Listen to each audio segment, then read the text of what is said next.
Welcome to episode 78 of the Two Pad Stack podcast. I'm your host, Ace. Literally alongside me, Jake is with me. Jake, how's it going, buddy?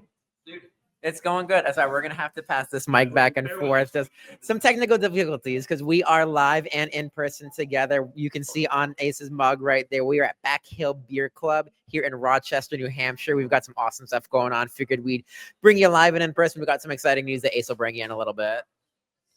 Absolutely. So we've got a lot of stuff going on here. We got some Bruins hockey to talk about too. I mean, we haven't really chatted much about the start to the season. So the puck is dropped here in Boston. The season is underway. Started off really exciting too. So we'll break down all that stuff for you. But right off the hop, we're going to go ahead and give a big shout out to our friends at Back Hill Beer Company. Peter LaPlante, the head brewer and the owner over here, worked with us once again. We have a wonderful release of Out of Hibernation, our beer that is celebrating the release or the return of Boston Bruins season. You're like inverted again, by the way. Yeah. But yeah, the beer's fantastic. It's a beautiful golden pale ale, beautiful hop taste to it, little citrusy. So it is available if you ever want to come up and take a look up here in Gonick, New Hampshire, Rochester, New Hampshire. Back Hill Beer Company. Our beer is available in cans, so really smooth, really tasty. But yeah, we're recording here from the brewery today, and we're really excited about the beer and the Boston Bruins season. Jakes, what's your thought on the beer? This is so funny. I was just telling Ace this. That I'm normally not a craft brewery beer guy. I think a lot of it can taste like dishwashing soap. It's just like, I also have the same thing with cilantro. I can't do that. It tastes like soap to me. But this beer is damn good. It's got some nice citrusy hops to it. It's got Citra and what is it, New Zealand hops? And the New Zealand hops, you can really taste it. It's a great pale ale. It feels perfect for like this mid-October, just before Halloween, kind of like summer fall transition weather-wise period right now. Is damn good. So make sure you get some while you can.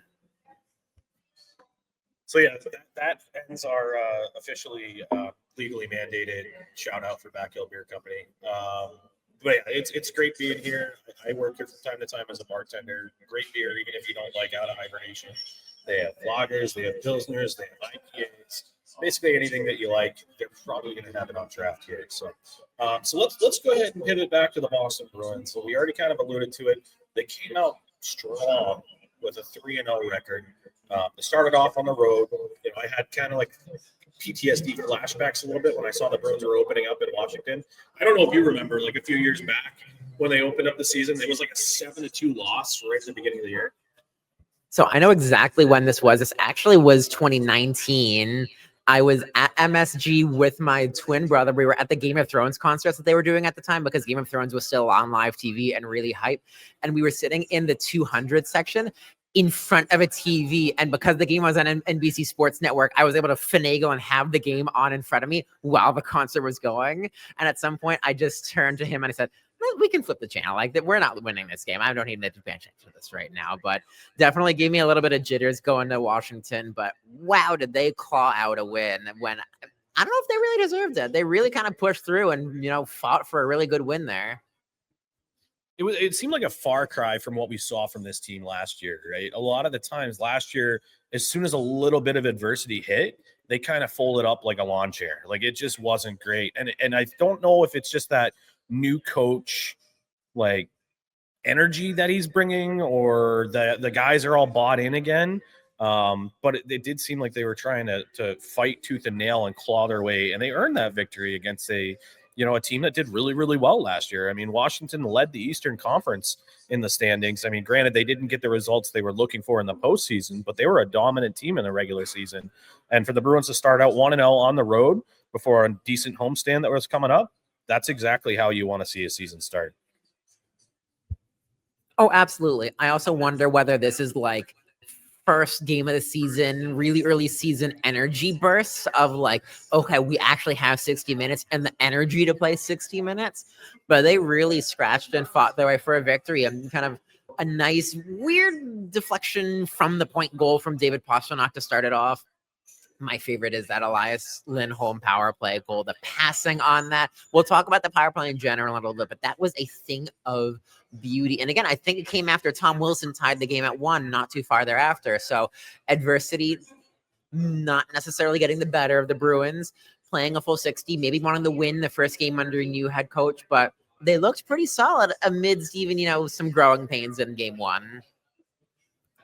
Yeah, I think that's a good way of kind of describing it. Some growing pains. Because, I mean, we do have a rookie center that's playing on the third line with Fraser Minton, which, I mean, I'm going to pat myself on the back. I had him pegged as making that team on the third line center role. I did also have a couple other players that didn't make the team on my opening lineup, so I'm not going to talk about that because I only like positive things. But yeah, I was really, really impressed with their opening season win in Washington.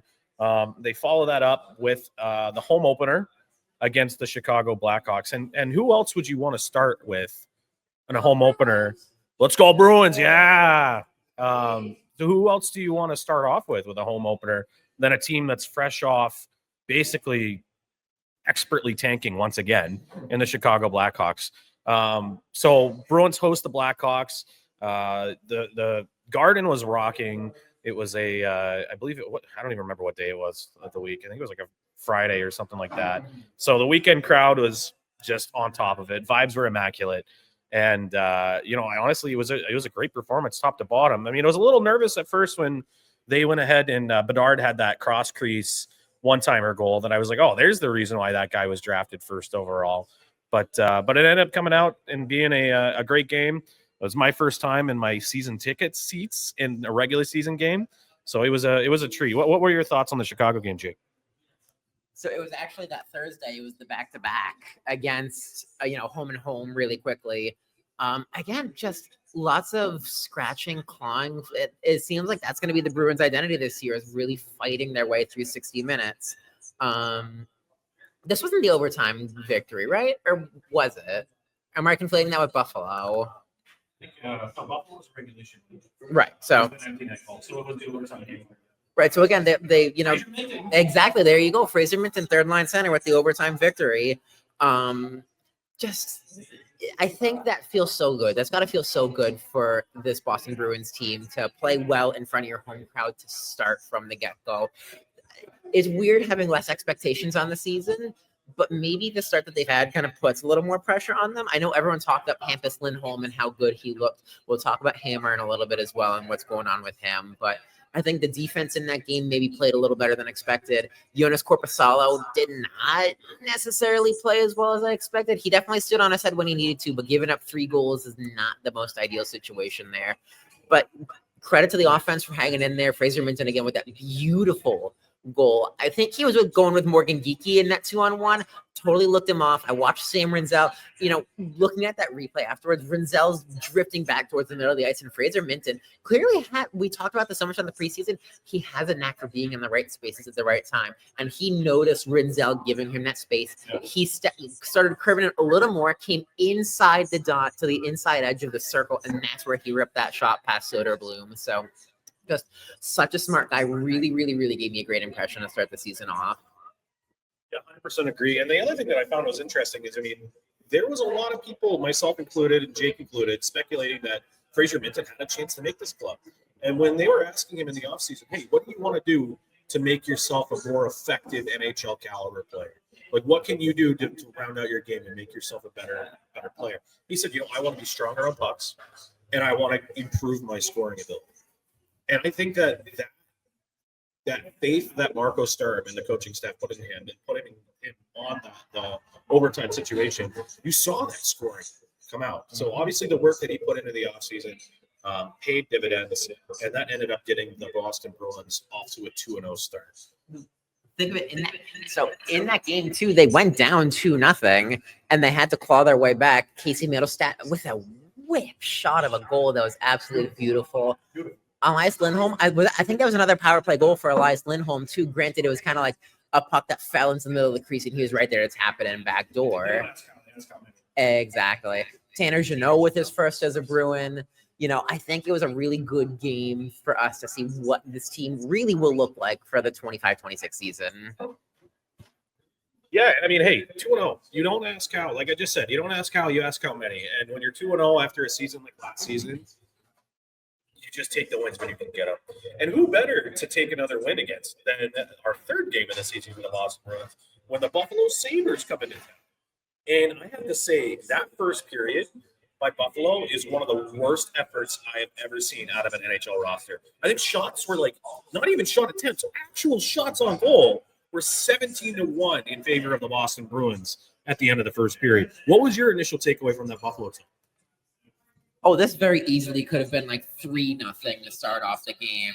I think the amount of offensive chances the Bruins have and just the lack of physical effort of the Sabres. It looked like we were playing a college team, let alone an actual NHL team. So, they at least got one. Kapozaka got off to his first goal of the season. So, I wish we could put more on the board because I think the Sabres ended up tying the game. I was making it close late. But, credit to the Bruins for really throwing everything they had on Alex Lyon.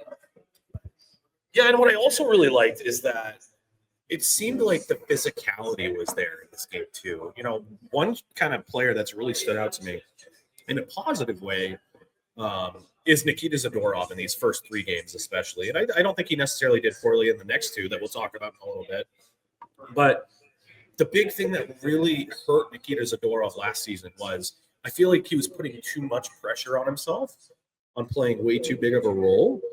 And he ended up overextending himself, trying to be way too physical, taking so many stupid penalties. I don't think Zadorov has a penalty yet. I don't think he has a minor penalty yet in the season. And he has been a dominating physical force. I believe last time I checked, he might be leading the league in hits right now. So, yeah, so Zadorov has just been lights out for me. And I was really frankly shocked. I mean, if my team was outshot 17-1 in one period, you better believe that one of my teammates or myself, if I'm playing hockey, I'm going to go run somebody. I'm going to go try to get some energy going. I'm going to go try to fight somebody. I didn't see that from the Buffalo Sabres at all. That's the Buffalo Sabres identity, though. I think it's very lackadaisical. And I think the reason they've been so bad for so many years is because they don't have a culture that's endemic to winning. And that can get really, really frustrating when it doesn't lead to, okay, we're going to be a really physical team. We're down. We're going to fight our way back into this with a literal fight or big checking and stuff like that. And they've got great talent. Rasmus Dahlin is a great defenseman. Tage Thompson is a phenomenal scorer. Alex Tuch is such a gritty guy. Like, they've got good players on their team. It just never comes together for them. And maybe that works to the Bruins' benefit. I do want to rewind to what you said about Nikita Zadorov and how great he was. And I even need to rewind this a little bit back into the preseason. Ace and I caught a game together with his season tickets against the Philadelphia Flyers. That game ended up going into overtime. The Bruins went on the penalty kill. I swear to God, I've never seen Nikita Zadorov look like a Norris candidate trophy guy like he did on that PK in overtime. I think he blocked 2 goals from being scored, cleared the puck multiple times, looked like a supremely incredible, superhuman defenseman. I think that's really carried over into the start of the season. I think his confidence is high. I think he knows his role. I'm sure that's something that Marco Sturm has worked on with him. So kudos to Zadorov for actually looking really good and being very disciplined to start the season. Yeah, absolutely. And then the other thing that I thought was really interesting, and I mean, you made a good point about Buffalo's talent level, right? I mean, they have some really, really great players. Rasmus Dahlin, their captain. You have Devin Levi, who is a highly touted goaltending prospect out of Northeastern, I believe. You have, other really, really, really high-end players. But that's what's going to happen when you miss the playoffs 14 years in a row. They have literally missed the playoffs 14 years in a row. So I don't know. There must be some curse or something up there in Northern New York. It's just not good. And the vibes aren't there. Although they did just come out with a decent win, their first of the season, where I think they put 7 goals up on Ottawa. 8 spots. So maybe the cup's back on for Buffalo after that win. But it was just, if I was a Sabres fan, I think I would probably find the sturdiest beam that could support my weight above me with a rope. Just because I think it would be time to end it all at that point. It is a depressing life as a Buffalo Sabres fan, I'm sure. That is also the longest active playoff missing streak in the NHL. The second longest is actually the Detroit Red Wings at only 9 seasons. So the fact that it's been that long for Buffalo is a little terrifying. But, good on the Bruins, start off the season with 3 straight wins. And then I think we looked at the schedule and said, okay, now it's time for the bigger competition to come in. And the results haven't necessarily been there, but I think the effort has been. Yeah, that's right. So the Bruins go on the road after a 3-0 start, and it's one more home game. Tampa. Oh, yeah, that's right. I forgot that the Tampa game was at home. Yeah. So Tampa Bay comes in. Tampa was 0-2 at this point. So Tampa's looking for their first win of the season. And boy, this game did not start off well for the Boston Bruins. Not good at all. Tampa comes out to an early start. They go up, I think, 2-0 quickly. And at that point, I kind of look at myself and I say, the Boston Bruins of 24-25 would have just called it quits. They would have been done. Probably would have ended up like 7-3 final score in favor of the Bulls. This team didn't quit. They absolutely worked their rear end off. They scored some big goals, and they were very, very physical. And I was really, really kind of impressed with their ability to do that because it just seemed like every other shift something was going wrong with them. And they still managed to come back and make this game close, which was really, really good. And I saw a lot of physicality in this game. I saw Mark Kaslick probably have his best game of the season. Soon to be maybe friend of the show, Mark Kaslick, by the way. A little hint there. Jake's working hard on that one. But I was actually of a loss, like of all the losses, I'm okay with that one because I feel like they really kind of showed their chops against the team that everyone, analysts and professionals and fans, are all projecting the Tampa Bay Lightning to finish above them in the standings. And I thought they conducted themselves pretty well there. No team is going to go 82-0. I do want to mention a couple of things about this game. One, no Hampus Lindholm. He had a minor knee injury after the Sabres game. So in steps the Haverhill native Jordan Harris, who scores his first goal. Really nice on a 2-on-1. A little brotherly reunion as well between Morgan and Connor Geeky, because Connor is Morgan's younger brother on the Tampa Bay Lightning. And the Geek squad got called in and potted a goal for his first of the season, which was great for him. This team was down 3-0 and 4-1 at different points in this game, and they fought and clawed their way back. I think we scored a third goal with 13 and a change left in the third period, and they fought and looked like they could have absolutely scored the game-tying goal. They didn't roll over, and that's something that, you said it wasn't in this Bruins culture last year. This would have been a 7-2 blowout. People would have been walking out by 10 minutes left in the third period. The Bruins made it so you wanted to stay for the entire 60 minutes. And if you're not going to have like a playoff team, if this team is going to be a bubble or outside of the playoff bubble team, you at least want to play entertaining hockey. And even for a loss, it was certainly an entertaining game. Yeah, definitely agreed. And I think the other thing that's kind of a good thing to take away from this game is I thought that this was a David Pastrnak statement game. I don't think he scored in this game, and that's okay. But what he did is when that goalie was pulled, there's an empty net. One of the greatest saves I have ever seen from a skater, not named Michael Ryder, but he goes into the splits and goes like full butterfly goalie, and he makes that save with an empty net to keep this game within reach. And then what does he do? Nikita Kucherov coming down the ice the other way once again with an empty net. This is one of the top wingers in the entire world, Nikita Kucherov. And what does David Pastrnak do? He fucking levels him. Beautiful open ice hit. And I could just tell that just invigorated the Boston Bruins bench. Now, granted, they didn't get the goal, but I mean, when you're arguably a top 5 player in the league, I won't even say arguably, you are a top 5 player in the league, and you're willing to throw your body like that on game 3 of the season, game 4 of the season. Like, that is what just absolutely gets the team going. And Marco Sturm post-game was like, he's our leader. He's our leader. And I know that we've had some internal dialogue, me, Jake, Burge when he's on and able to join us. We've talked about it, who is the heir apparent to the captaincy in Boston? And if you asked me 6 months ago, I would have said, oh, it's Charlie McAvoy. But I really think that the way that David Pastrnak conducted himself down the stretch last season, basically, when the entire team gave up, he was not willing to give up.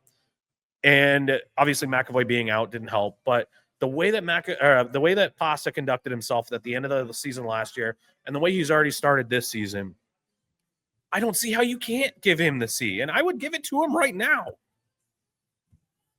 So Andrew Raycroft was talking on a podcast recently, and someone asked him, hey, is there a chance the Bruins name a captaincy in season? And Raycroft said, no, it doesn't sound like that's likely, as much as there's been a lot of positive media about David Pastrnak, especially in the last week or so. But there's a reason I'm wearing number 88's jersey on this podcast right now. And you got the other candidate right there. I think Pastrnak, Sturm said it best. He's our leader. He's leading by example. There's a lot of ways to lead. You can lead vocally. I think that's maybe what Marshy more so was, a vocal captain. And then there's guys like Chara. I think Chara just absolutely led by example. He set a culture and lived it every single day. And so I think you're seeing David Pastrnak go, okay, maybe I'm not the most vocal player in the world, but I can live this culture and lead this team by example. And we absolutely saw what that meant to him in the loss to Tampa Bay.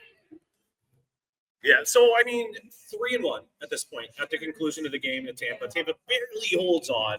I honestly think that Cirelli got away with like 3 or 4 illegal face-offs that should have been called, maybe even given another penalty because they were already 5-on-3. But Bruins don't get it done, which is fine. There's going to be some growing pains with this team. They go on the road now. And, Marco Sturm and the team were talking about it. Hey, we're better to have a road trip for team building and camaraderie than Las Vegas. And we'll talk about the game in a little bit, but there's already been clips. Have you seen the clips, Jake, of Fraser Minton and the team out at the nightclub the night before? No. Oh, they were having a wonderful time. And I think that there's probably a reason why Murat Hustadinov was not in the lineup, because he looked like he may have been on another planet in regards to his blood alcohol content. Oh my God. You know what? Kudos to them. It's early on in the season. I know it resulted in a loss, but for the team with the expectations that they have, you know what? Go have some fun. It's a team with a lot of new pieces, to guys who are on new contracts or guys who really fought their way to make this team. Kudos to them for having some team bonding, even if it meant a little bit of a lineup change, which ended up paying off in the end because Jeffrey VL did score a goal, but damn, I didn't see that. But, he still played a decent enough game. So it ended up working out in the end, even though they lost. Yeah, this was an interesting game. I feel like the Boston Bruins had no business being in this game whatsoever, score-wise. The difference in the top 6 skill-wise between the Vegas Golden Knights and the Boston Bruins, it was staggering. Like, you have Mark Stone, Jack Eichel, all of these players just absolutely making beautiful plays left and right, dissecting the Bruins defensively, which is also, I'm going to backpedal here. I want to say one of the things in the Tampa Bay game that was extra concerning was the amount of defensive zone opportunities and miscues that they had. I feel like Tampa had like 4 empty net goals. Like Korpisalo's on the other side of the net, and the Bruins defense just failed to cover the cross crease pass or scrambles out front. And it seemed like that was much the case in the Vegas game again. And they were able to generate offense basically on a whim in this game. A lot of defensive miscues in this one, between the Pavel Dorofeyev goal, the Will Karlsson goal. I feel like there were just a lot of missed reads, or guys who got caught puck watching, and then a guy sneaks in behind him, like, oh crap, I've got to turn around and recover, and then the puck's in the back of the net already. So definitely a lot of defensive miscues. But again, there's a lot of fight in this dog of the Boston Bruins. Down 6-3 at one point, made it 6-5 at one point. Granted, you can counter that. They led 1-0, they led 2-1, and then everything kind of fell apart from there. But yeah. Making it interesting, which is awesome. Mark Kastelik with a beautiful goal, bar down. Mikey Ace. Exactly. Mikey Asimont getting his first as a Bruin. I think that's something we're going to see a lot of throughout the whole season. It's not just going to be the top line. I think it's very similar. I was just thinking about this with a different team, that it's not just a top 6 heavy team. It's a balanced team all the way around. We're not just relying on 4 or 5 guys to score. I think everybody up and down the lineup is going to be able to put goals in the back of the net. Yeah, I think you're right. It's going to be offense by committee, right? I think the Boston Bruins have a top 3 and a bottom 9. Mm-hmm. And for better or for worse, it is what it is. But I do think that the bottom 6 really put on their work boots in this game, and they made it interesting. I'm going to say Akira Schmidt probably wants a couple of those back, like especially that Asamont goal that snuck between the wickets. But I mean, once again, it's a loss, and you shouldn't take like moral victories. But after such an abysmal end of the season last year, you gotta love that the Bruins at least made that game interesting. Because once again, just like the Tampa Bay game that I was talking about earlier, last year that game ends up like 9-2 or something like that. And the Bruins made it a 1-goal game, and they made it interesting. They were battling until the final second of the period. I mean, they got that dog in them. It's clear whether it results in wins or losses, they're going to play a full 60-minute effort. And I think we got to give a lot of credit to Marco Sturm's coaching on that point. I think in the first 4 games of the season, we've seen that they are consistently playing a 60-minute effort. It ain't over till the fat lady sings, till there's zeros on the scoreboard and the final whistle's blown. Like, they are playing hard to the very last drop. And you hope that's sustainable over the course of 82, soon to be 84 games next season with the new CBA. But as far as 4 games, it's a really small sample size, but I've liked what I've seen for 5 games. Yeah, so I mean, it's interesting. They're 3-2. And if you'd asked me before the season, Ace, how would you feel if the Boston Bruins are 3-2 after their first 5 games? I'd take that 10 out of 10 times. 10 out of 10 times. So road trip continues. It's not going to get any easier for the Boston Bruins tonight. They're in Denver for a 9 p.m. puck drop. You probably aren't. You're going to be listening to this podcast probably after this game already occurs, but it'll be fascinating to see how they answer. I really hope that we get a top 6 bounce back in this game against Colorado, but that's kind of like your quick preview for what's coming up here shortly. You mentioned Marco Sturm's coaching, Jake, and I'm curious of your thoughts, what the early dividends are. What is your takeaway? What have you seen from Marco's coaching that's maybe a little different from Joe Sacco, Jim Montgomery, anybody that you've seen as a Boston Bruins coach? Anything that's standing out? I will speak with a little bit of information that I've had conversations with someone inside the organization on this and what their feelings are. And so this is just my interpretation of what they've said. It's such an interesting balance. Granted, there's still a lot to learn. The systems are apparently very fascinating to learn.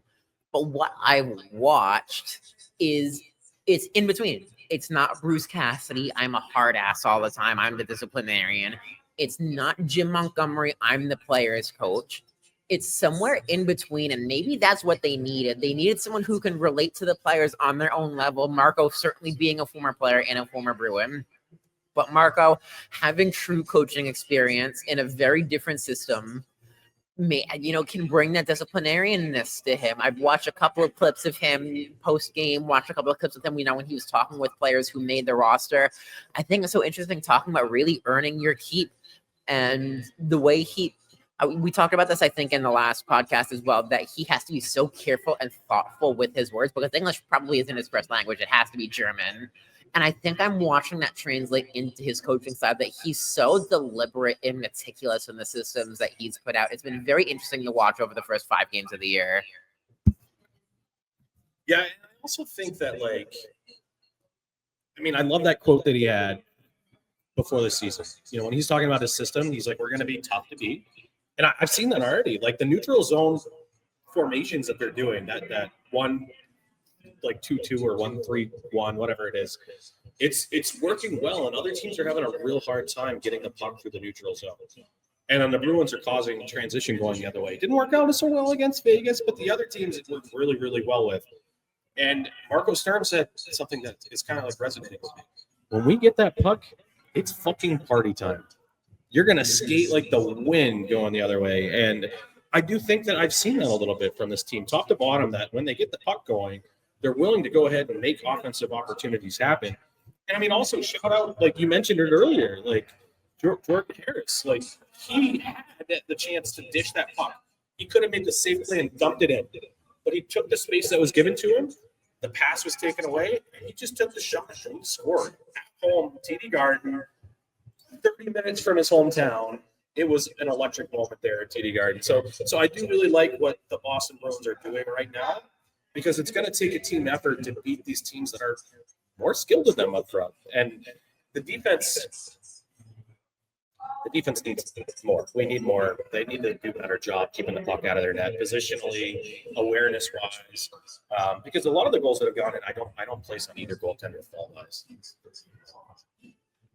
I will maybe a little bit in the Chicago game for Corpusalo, but ironically, I want to say this is the Hampus Lindholm effect. It's the same thing. The first 3 games, I thought the defense looked great. The last 2 games, the defense has looked really suspect. And I think Hammer really brings such a calmness and a set structure to the defensive ability to, hey, I'm going out against that matchup. The Zadorov line is going against that matchup. Peak, you're going here. Like, I think he's such an elite defenseman.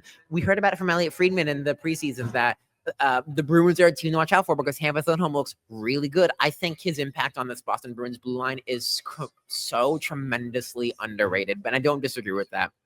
On the offensive side, you're absolutely right. I've watched it, especially from a guy like Victor Arvidsson, as much as the, rewards haven't been reaped yet on that front. I watch him skate hard into the zone, get a puck on net. It's not just a dump and a wraparound or a dump and chase. Like, I'm watching these guys be so aggressive getting into the zone, out shooting guys they have no business out shooting. It's a quantity plus quality game. They've got big guys like Tanner Jeannot who are getting in front of the net. Jeannot scored a nice greasy goal, I believe, in Vegas to get his second of the year. But I'm watching this team, and I feel like they actually know how to play multiple styles of hockey. It's not just a dump and chase game like we saw so much of last year with Joe Sacco. It's not just run and gun, one and done, out of the zone, like Banshee style hockey. It's really well-rounded, and I've been very impressed with it so far, and I'm intrigued to see how many more guys it really resonates with. We saw it resonate with Minton. I hope it resonates with Arvidsson, who's been on that top 6. We saw it resonate with Middlestat on that goal. We talked about Jordan Harris. Jonas Johansson probably wants that goal back really badly, in all honesty. But I think it's also been on the power play that I've seen that work too. They're not lackadaisical on their zone entries. They're getting in and they're getting shots, or they're rushing the zone really quickly and getting set. They're playing faster. They're causing chaos. That Elias Lindholm power play goal we talked about in Washington is beautiful. I think even when the power play changes haven't been successful, it's at least been entertaining. It's like, okay, they at least got 4 or 5 shots off for the most part, and they generated momentum on their side. And, I talked with someone on the Dallas Star side who said Steve Spott's power plays can be inconsistent. Coming from how terrible that power play looked last year, it looks tremendously different for the better on our side so far. Yeah, 100% in agreement there. I mean, the other thing that's kind of interesting is that I've noticed this. I think we may have mentioned this earlier, but the zone entries are like completely different. That's one area that the Boston Bruins absolutely struggled with in the previous, iterations of this power play. And seeing what they're able to do, it seems like they can almost game the zone at will at this point. So that's really exciting. I'm really looking forward to that. Hopefully continuing. We'll see what Steve Spott has up his sleeve. But before we keep talking about a few things, we're going to go ahead and send it over to our sponsors, and we'll be back in a little bit. This season of the Two Pad Stack podcast is proudly brought to you by 3 incredible sponsors who keep us looking good, feeling good, and game ready all year long. First up, Vital Ink Tattoo. If you know me, you know I've gotten more than a few tattoos from the crew over at Vital Ink in Barrington, New Hampshire. They're all about making sure you're comfortable, your vision comes to life, and you walk out with ink you'll love for the rest of your life. Plus, the shop has a fun vibe, witty banter, good people, and top-tier artists. If you're thinking about your next piece, Vital Ink is where you want to be. We're also sponsored by Dirt Skincare. Dirt is made for guys who don't want to overthink their routine, but still want to look and feel their best. Whether you're blocking shots on the ice or braving another Boston winter, Dirt keeps your face hydrated, healthy, and protected. Face the day like it's game day at the Garden and rub some dirt on it. And last, but definitely not least, Spicy Edges Skate Sharpening. Want your skates dialed in by somebody who actually knows what they're doing? Head over to Spicy Edges in Rochester, New Hampshire, where sharpening is done on a real machine by hand, not some automated box.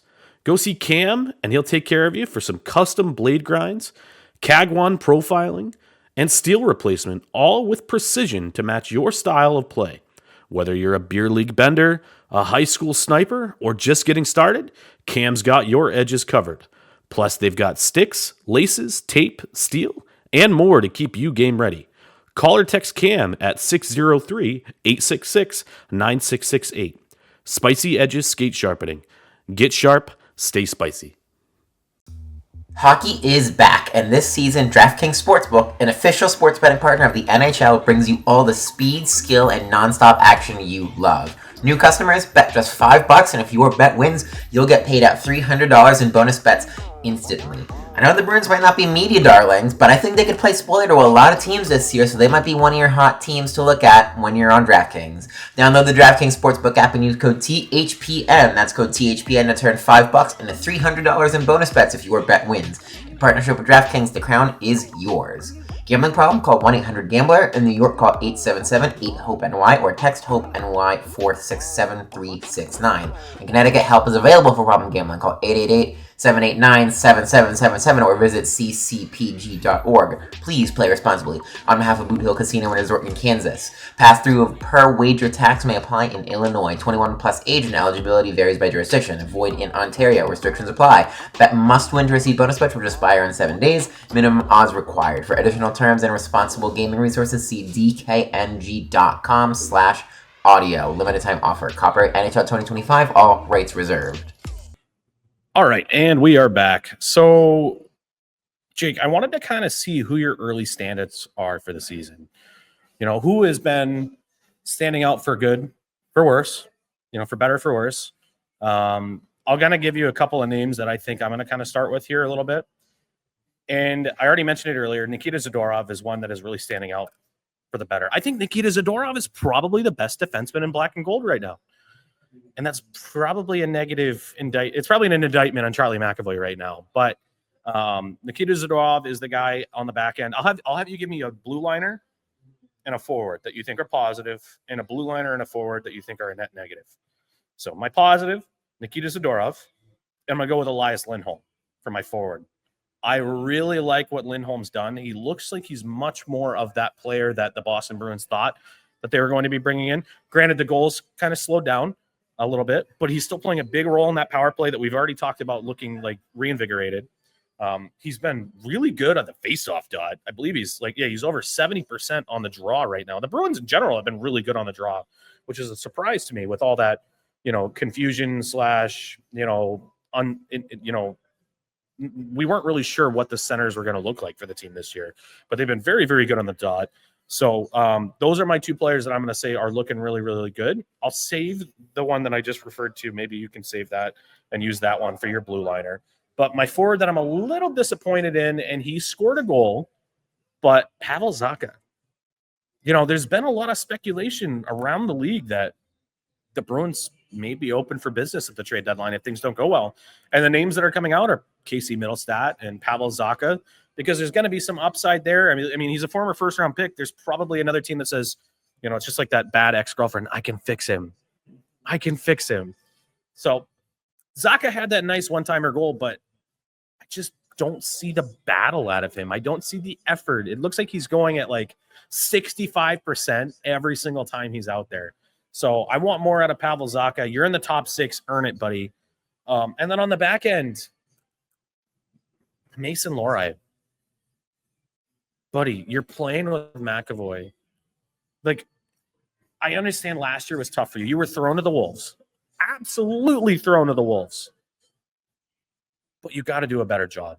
You have that offensive upside. You need to get those pucks on goal. You need to not turn it over. You need to not be an absolute dumpster fire in your defensive zone.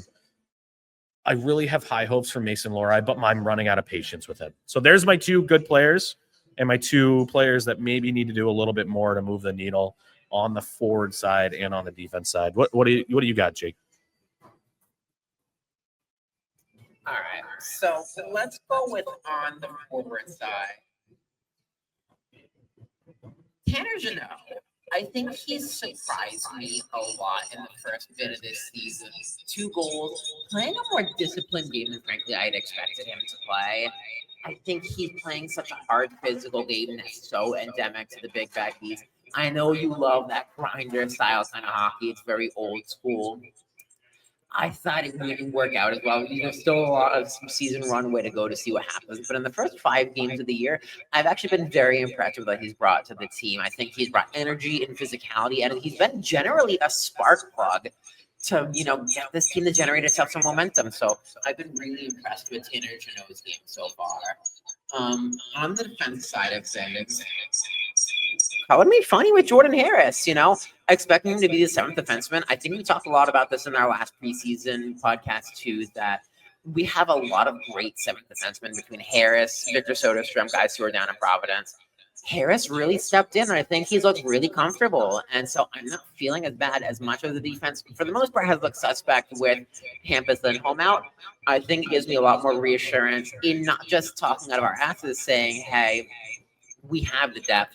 They're showcasing that the depth is there. So Jordan Harris, I guess, has been my most impressive defensive person on the season so far.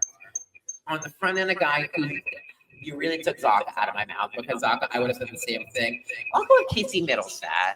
His hands have looked okay for the most part. I'm expecting more offensive production out of him. He's looking like he's riding the roller coaster. He's going through the motions, and that's not something you want out of a top six center. So I'd like to see a little bit more energy out of Casey Middlestat. I don't know. I think he's on the power play too. Maybe put him in a role on PP2 and see what happens. Get him more offensive zone starts. I'd love to see what his offensive zone, defensive zone starts look like. But Middlestat, if you're going to be playing in that top six, I want to see you step up. Otherwise, maybe there's time for a little bit of a lineup blend there. So I don't know. On the defensive side, it's Henry Jokiharju. I haven't seen it out of him. He's frankly looks worse. He looks like he'd be playing where Andrew Peak is playing. He's not playing at second line defense play right now, and that's why Peak's above him in the lineup. It looks really not consistent right now, and I wonder whether that's a learning of the systems thing or just maybe we signed the wrong guy to the wrong contract. It's early in the season. It's a small sample size, but it hasn't looked phenomenal or confident so far from Jokiharju. Yeah, I have to agree. And I honestly wonder when Hampus Lindholm comes back, does Jokiharju stay in the lineup? I think I play Harris over Jokiharju at this point. Harris has his warts in the defensive zone, but you cannot let a player absolutely have free reign to walk right in front of the net and go right around your goaltender. Like Henry Jokiharju looked like that security guard from that GIF where he just doesn't even touch the people when he's doing like checks. You just let him go right through. It basically was like a green light at an intersection there. That I forget who scored it, but Vegas just got to walk right to the middle, uncontested, and it just was like, what are you doing here? Like, and I understand there was probably a miscommunication between him and the back checking forward, but still, as a defender, it's in your name. You have to defend, and he just let him walk right around. So I 100% agree. Question for you. So when Hampus Lindholm is back, what's your defense look like? I think we put Hammer with Chalk. I think maybe that wakes Chalk up a little more. I will give Chalk a lot more leeway than every other defenseman because he missed so much of last year. So I will give him more runway to get back up to game speed. So I would go Hammer with Chalk, Zadorov, and Peak. And again, no, you go Zadorov and Lowry. You let Zadorov be that steady defenseman, and maybe that jump starts Lowry, and then you have Harris and Peak as your 5 and 6. That's what my defense would look like optimally.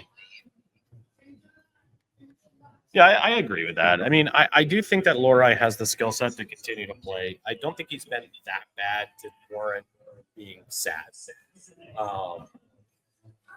But I don't also know about pairing Hammer with McAvoy because, I mean, Hampus Lindholm's our best defenseman right now. And we want McAvoy to get back to that point where he is also in the running for being our best defenseman. So maybe you're right. Maybe having McAvoy with Lowry makes him feel like he can't be offensive enough and he has to be that safety blanket. And that's impacting his game. But I also, I want to spread out the wealth. I want Hampus Lindholm to be able to carry Andrew Peak, who also probably is in the running for my biggest disappointment so far on the blue line. I keep hearing people saying, Andrew Peak could turn into a player like Brandon Carlo. No. Andrew Peak, there's a reason why he was waived, right? There's a reason why he's not top 4 guy. He couldn't cut it on Columbus. Why do we think he's going to cut it on Boston? I don't care that he gave Sean Corrali the 52. I am more than happy with just benching Andrew Peak up into the press box. It's just not. It's not where it needs to be. I'm kind of scared. I don't know if you've seen these reports saying that the Boston Bruins were talking with his camp about a long-term extension. That is not something I'm interested in whatsoever. Maybe by cutting his number in half, he cut himself into half the defenseman he looked like early on in his Boston Bruins tenure. Because you're right, he hasn't looked really strong. He hasn't looked like the solid PKing defenseman that I think we've all expected him to be. I think, you know what, he could end up on the bench. And you're right, there is a lot to spread the wealth. But if you're going to spread the wealth, I feel like you're right. If you have McAvoy low, that's my concern. Is that if McAvoy then he's a steady defenseman rather than the puck-moving offensive defenseman that we know he is. But then if you do Hammer and McAvoy together and you have Lowry with the off, one of those guys is not going to play on their offside. Who's the top line? Are you going to have Hammer and McAvoy, or is it going to be Zadorov and Lowry? So I feel like there's a lot of miscommunication there as to who's your actual top line there. It lends itself to being really weird. So you just hope that guys step up. I guess I'm sure it's going to be Harris who gets sent back, and we'll just reset to what the defense looked like in the first 3 games. But if that doesn't jam back out as soon as Hammer is back, which sounds like it should be soon, maybe if not tonight, he was practicing with the full team in Vegas as much as he didn't play. He could be back tonight. We'll have to see what happens with that defensive lineup if things don't get better with Hammer's return. So you mentioned it already, like Hampus could be returning tonight. And I'm really interested in seeing what happens in this game because it's really going to dictate what is the next steps for the Boston Bruins. You know, who needs to come out of the defensive lineup if McAvoy or if Lindholm goes in. And I'm also wondering about the offensive side of things too. It's probably a little premature, but the Providence Bruins have been off to a decent start. I mean, Fabian Lysell collected his first ever hat trick in a professional uniform. Is it too early to be talking about Lysell again? Like, is he worth putting on that third line instead of like a Pavel Zacha? Or what are your thoughts? Ace. This is the definition of insanity, man. We talk about the same thing over and over again and expect a different result. He does so well in the AHL and then comes up to Boston and looks like absolute crap. He looks like an absolute ghost of a player. Even with it being, I think, way too early to talk about an AHL call-up, it's totally not the right fit. I will say Matty Patra has also looked very good in the AHL. If we're talking about anybody for a call-up, he's got 4 assists to start the season in comparison to 4 points as well for Fabian Lysell. And at least Potsy has good NHL experience. So Potsy would be the guy who I would call up to maybe go on third line right wing. I really would healthy scratch Zacha for a game, even with the goal that he scored against Buffalo. Like, he's going through the motions even more so than Casey Milstead at this point. And I feel like the go has got to give at some point. The shoe has to drop, whether he's demoted, traded, something's got to give. Because I feel so bad because his first and second years as a Boston Bruin, he looked exactly like a player New Jersey was regretting trading. And the last year ends to start this year, he looks just like he did when he was a Devil. So who knows? I still think that's way too early. I roll my eyes every time I hear Fabian Lysell because this is going to be the time he gets called up and actually makes an impact at the NHL level. I don't know. I just don't know. So one of the things that was kind of interesting is at the end of the last season, Jonas Korpisalo was in the media and he said, hey, I didn't get enough games. I didn't play enough. And candidly, I would agree. I don't think Swayman deserved all those times that they went back to Swayman after some real suspect performance by him last season. But this season so far, I've been really, really impressed with Jeremy Swayman. And maybe it was the fact that he didn't have an agent in his ear saying, you need to hold out, you need to reset the market. It's your job to reset the market. It was never his job to do that. That was Igor Shesterkin.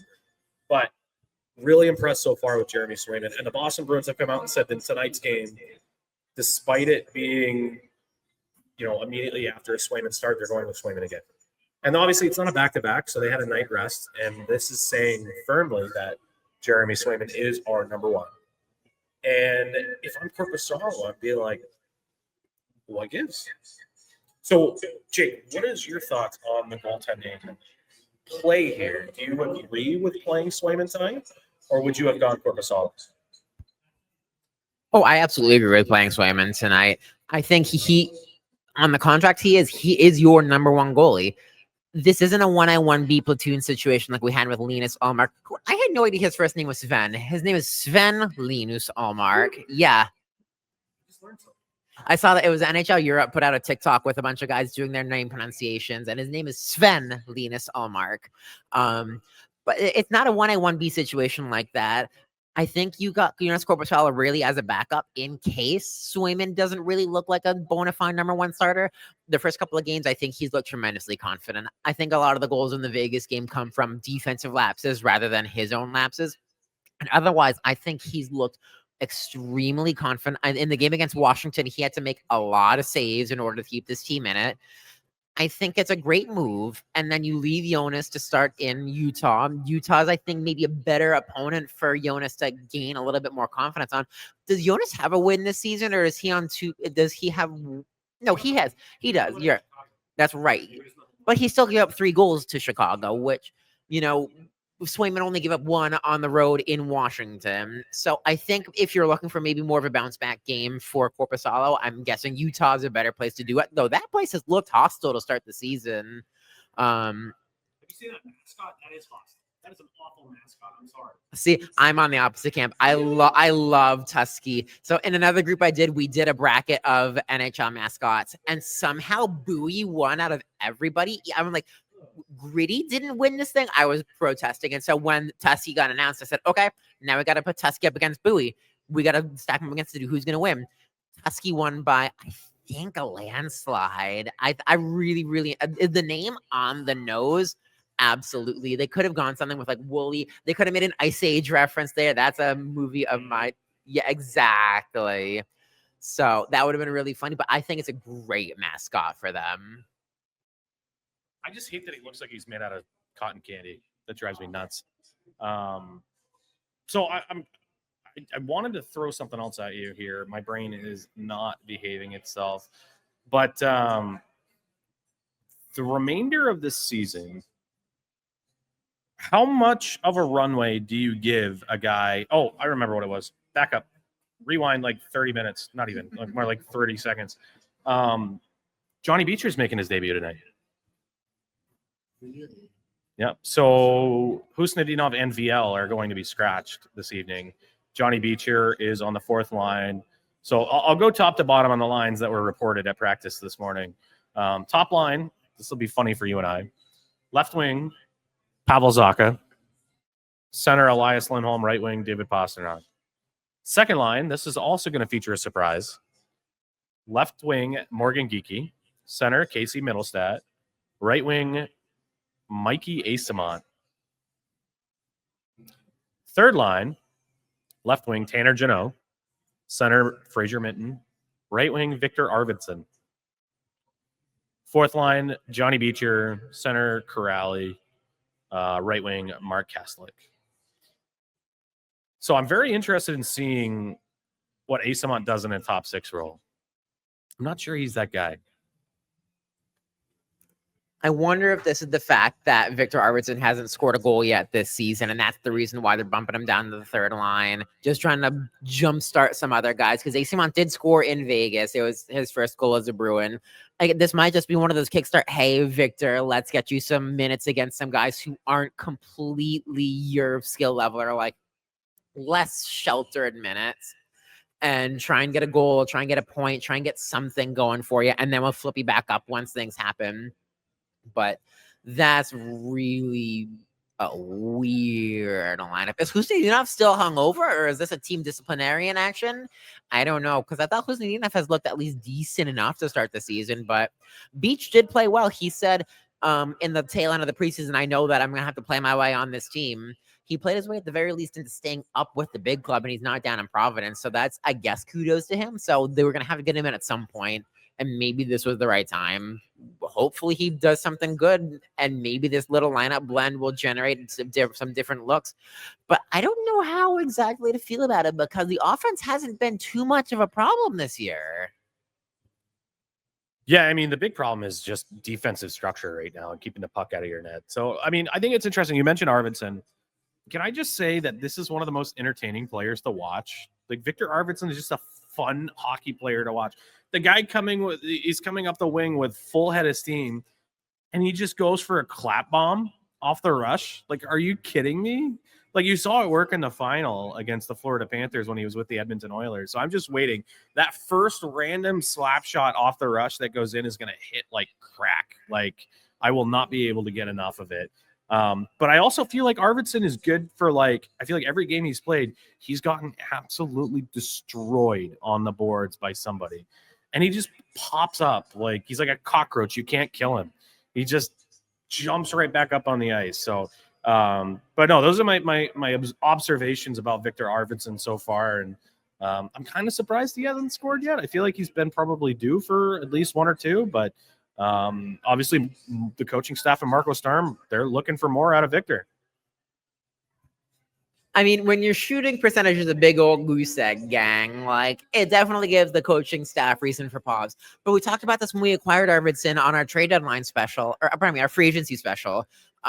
He's a shoot first forward. That's absolutely in his DNA. So I'm totally expecting him to take those random clappers and wristers and shots off the rush. And that's the way the Bruins are going to score. We already heard it from Marco Sturm. Arvidsson clearly is a guy who is in Marco Sturm's DNA that when we have the puck, it's time to fucking party. Like he gets up the ice and he fucking parties no matter what. So I think that while again, he hasn't reaped the rewards, he hasn't scored a goal this season. It'll come at some point. And I think this is more so just Marco trying to support Victor and getting there rather than him being demoted because he's not putting pucks on net. Absolutely. So let's take a look at the week that will be. All right. So we've already broken down the Boston Bruins record, 3-2. Once again, in a vacuum, I take that all day. You know, I'm pretty pleased with that. So tonight, that is October 18th, Saturday. Boston Bruins are on the road against Colorado, who are 4-0-1, to no one's surprise. How do the Bruins shut down Cale Makar, Nathan McKinnon, the other really good forwards that the Avalanche have?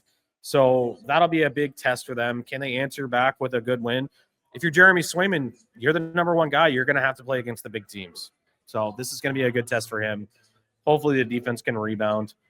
Tomorrow night, back-to-back, Bruins are going to be playing the Utah Mammoth. So their first time seeing the Mammoth with their updated logo and branding and that awful mascot that Jake loves so much, Tusky. So they're going to be over there in Utah tomorrow night. I would anticipate, based upon what I've said already, that Jonas Korpisalo gets the nod.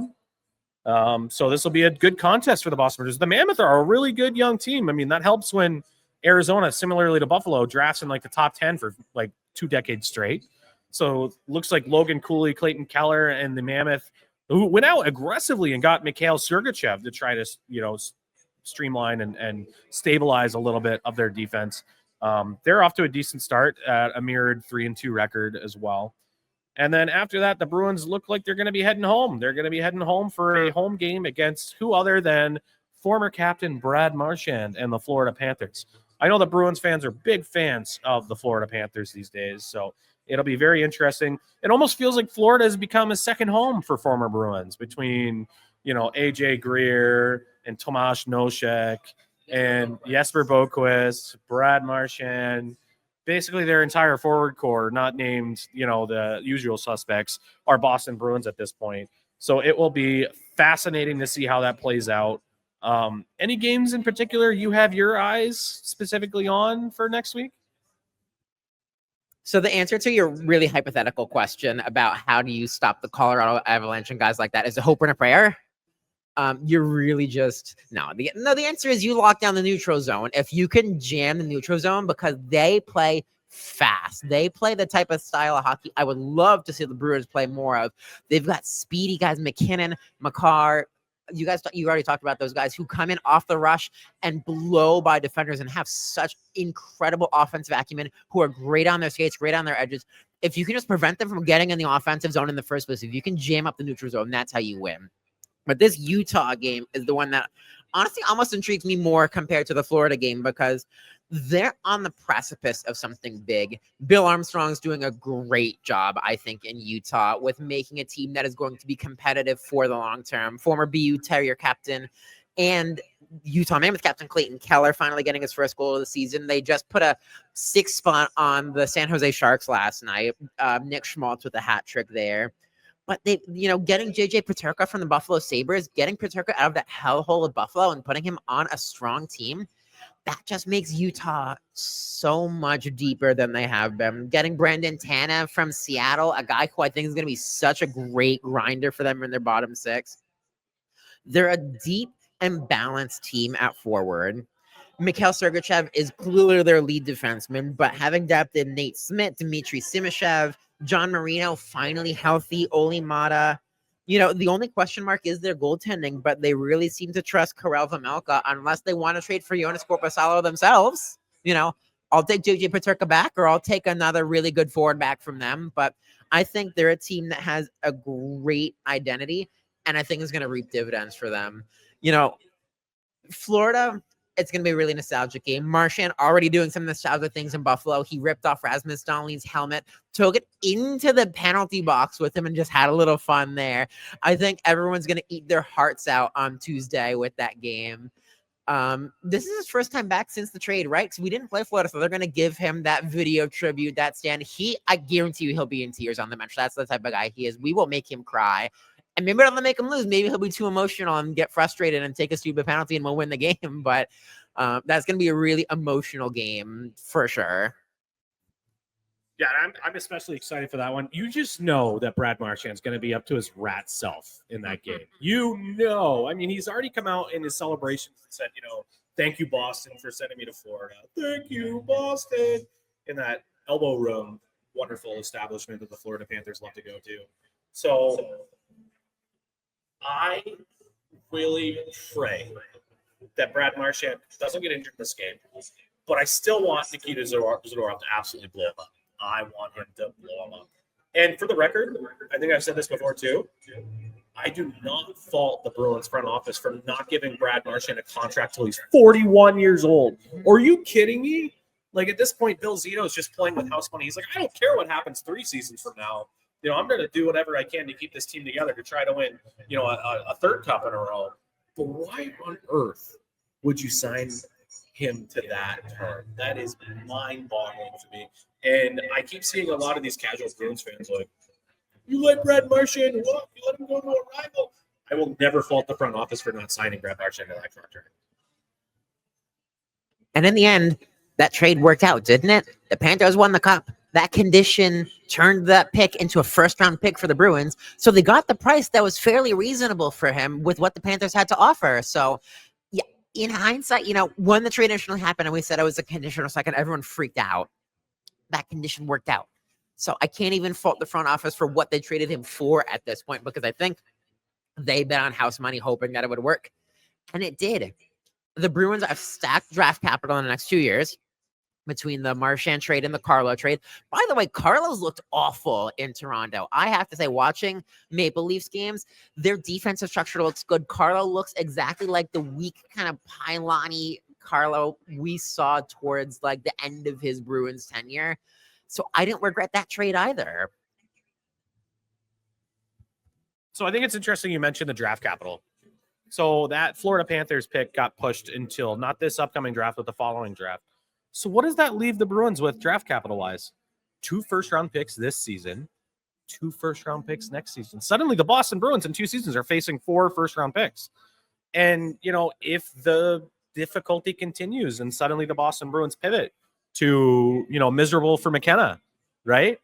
Obviously, I for the record, I don't want that. Ideally, as the season ticket holder, I want to be there for as many wins as possible. But with the lack of talent up front, it's a possibility. It really is. And you have to kind of prepare for that. So 4 first-round picks in the next 2 seasons. What do they get at the deadline if they end up selling? What if they sell Casey Middlestat, Pavel Zacha? Are you telling me like a team that's contending and trying to take down the Florida Panthers or Edmonton Oilers wouldn't want to spend a first-round pick for somebody with upside like Pavel Zacha? Casey Middlestat already has 2 goals in the season, and they were nice goals. So not to be the devil's advocate, but like there's the potential of picking up maybe like another first or two. At least that, if not some seconds. Right. And then like who else could potentially be dealt? Like there's a lot of additional draft capital, and then suddenly that retool becomes maybe an actual rebuild. But when you still have Swayman, you have McAvoy, you have Hampus Lindholm, you have David Pastrnak, doesn't take a lot. Maybe they use that draft capital to add players young that are under contract. You know, who's the guy from Colorado right now, that the Czech player, Martin Necas. They're having a hard time signing him. Do you move one of those first round picks to add Necas to shore up the top six?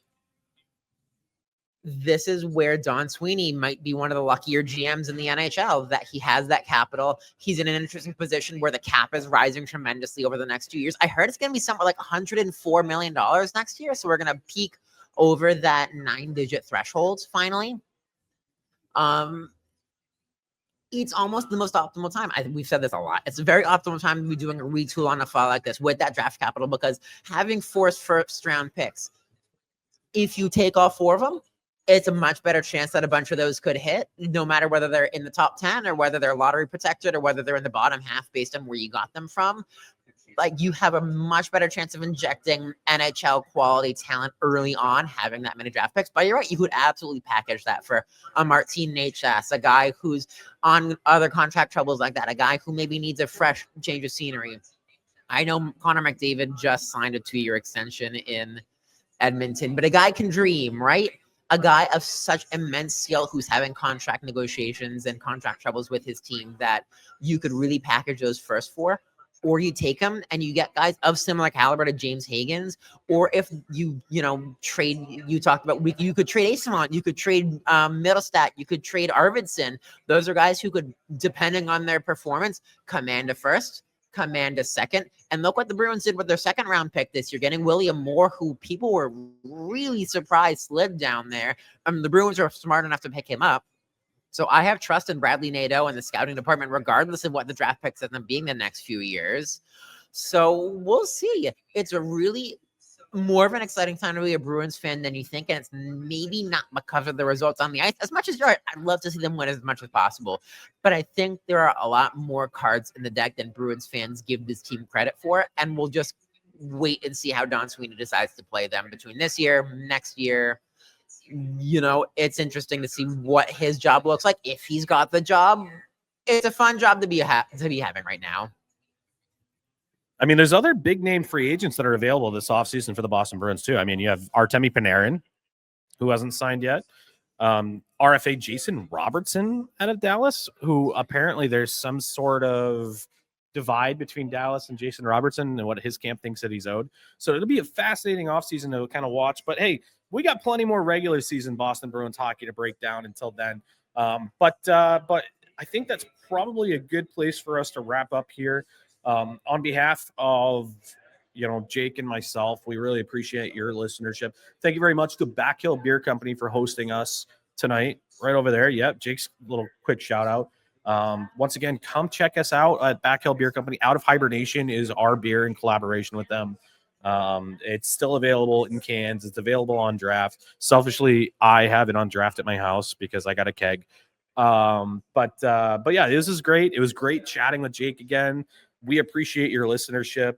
Check out our sponsors. Sign up for DraftKings, promo code THPN for our friends over at the Hockey Podcast Network.